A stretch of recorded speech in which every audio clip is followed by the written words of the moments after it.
ذرا آج کے دن کے طرف واپس آئیے گا. بہت سے لوگ جو ہیں وہ کریڈٹ لیتے ہیں, وہ کہتے ہیں کہ nothing succeeds like success and failure is an orphan. Nuclear power بنانے کا جو کامیابی ہے, آپ کا کنٹریبیوشن ہمیں اس کا علم ہے. نواز شریف صاحب بارہا کہتے ہیں کہ اگر میں نے فیصلہ نہ کیا ہوتا, امریکی دباؤ نہ برداشت کیا ہوتا, تو پاکستان کوورٹ سے اوورٹ نیوکلیئر پاور نہ بنتا. آپ کی اسسمنٹ چاہیے. جی اب یہ تو سب تاریخ کو پتا ہے. آپ احسن ظفر صاحب سے پوچھ لیجئے کیا پوری این جی او کس نے بنایا. نواز شریف صاحب تو پٹاخہ بھی نہیں پھوڑ سکتے تھے اور نہ پھوڑنے کے قابل ہیں, اور بھٹو صاحب گھاس کھا کے بھی بم نہیں بنا سکتے تھے. بنایا ہمارے رفقۂ کار, اور ہم نے اپنی جانیں قربان کر کے, اپنے فیملی لائف قربان کر کے, اور تھوڑا بھی سائنٹسٹ اور انجینئر ہیں. انہوں نے کیا کیا, ان میں تو یہ ہو یا کوئی اور ہو, ان میں تو اتنی بھی صلاحیت نہیں تھی کہ جب میزائل فائر ہوئی, اتنا بڑا وہ کارنامہ تھا پاکستان کے لیے, بیلسٹک میزائل غوری فرائی, تو بھی کوئی نہیں آیا کھڑ ہو کے دیکھتا. اور جب نیوکلیئر ایکسپلوژن ہوئی تو بھی, حالانکہ اتنا اہم معاملہ تھا, ملک پار بن رہا تھا, جہاز میں بیٹھ کے آتے, آدھے گھنٹے کا کام تھا, لیکن ضرورت نہیں ہوئی کہ آ کر دیکھتے. تو یہ بات سب اپنی وہ لینے لگتے ہیں, کریڈٹ لینے لگتے ہیں, بہادری دکھانے لگتے ہیں. اس وقت ان کی حالت تھی, وہ آپ نے طالب کی کتاب پڑھی ہوگی, ڈیموکریسی انڈیا اینڈ پاکستان, اس میں دیکھ لیجیے, اس میں پورے واقعات بیان ہے. اور ہمارے گور ایوب صاحب سے پوچھ لیجیے گا, شمشاد صاحب سے پوچھ لیجیے گا, سب کو پتا ہے.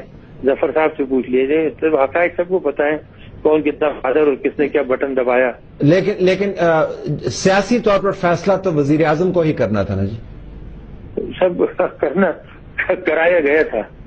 کرایا گیا تھا کس نے؟ آپ نے کرایا تھا, آرمی چیف نے کرایا تھا. اب تو بتا دینا, اب تو اتنے سال نہیں, اس میں بہت بڑا میرا رول تھا. ظفر صاحب کو فون کر کے پوچھ دیجیے کہ اس میں بہت بڑا پریڈامٹلی میرا رول تھا. تو نواز شریف صاحب نہیں چاہ رہے تھے کہ وہ نیوکلیئر ٹیسٹ کریں؟ نہیں, ہچکچا رہے تھے, کنٹرول کر رہے تھے. اور ان کے جو ٹالبوٹ کی کتابیں آپ پڑھ لیجیے, اس سے بار بار کہہ رہے تھے ٹالبوٹ سے کہ مجھے بہت افسوس ہے کہ مجھے یہ کرنا پڑ رہا ہے, اور بل کلنٹن سے میں بہت شرمندہ ہوں کہ میں یہ ان کی بات نہیں مان سکا, وغیرہ وغیرہ وغیرہ. اور آپ کیوں انسسٹ کر رہے تھے کہ ہمیں کرنا چاہیے؟ دیکھیے طلعت بھائی, اگر آپ نہیں کرتے تو کبھی کوئی یقین ہی نہیں کرتا. ایک ٹھیک ہندوستان نے کیا تھا, اور وہ کہہ رہا تھا کہ ہمیں بلف کر دیا. اڈوانی نے کہنا شروع کر دیا کہ walk with your head down, learn to respect us, یہ, اور ہم کشمیر آزاد کشمیر لے لیں گے, اور پنجاب لے لیتے, لاہور وغیرہ سب یہ کر رہے تھے. تو اس کے لیے بہت ضروری تھا. دوسرے پبلک morale کے لیے ہمارا morale بالکل ڈاؤن ہو گیا تھا, یہ ٹال مٹول سے ان کے.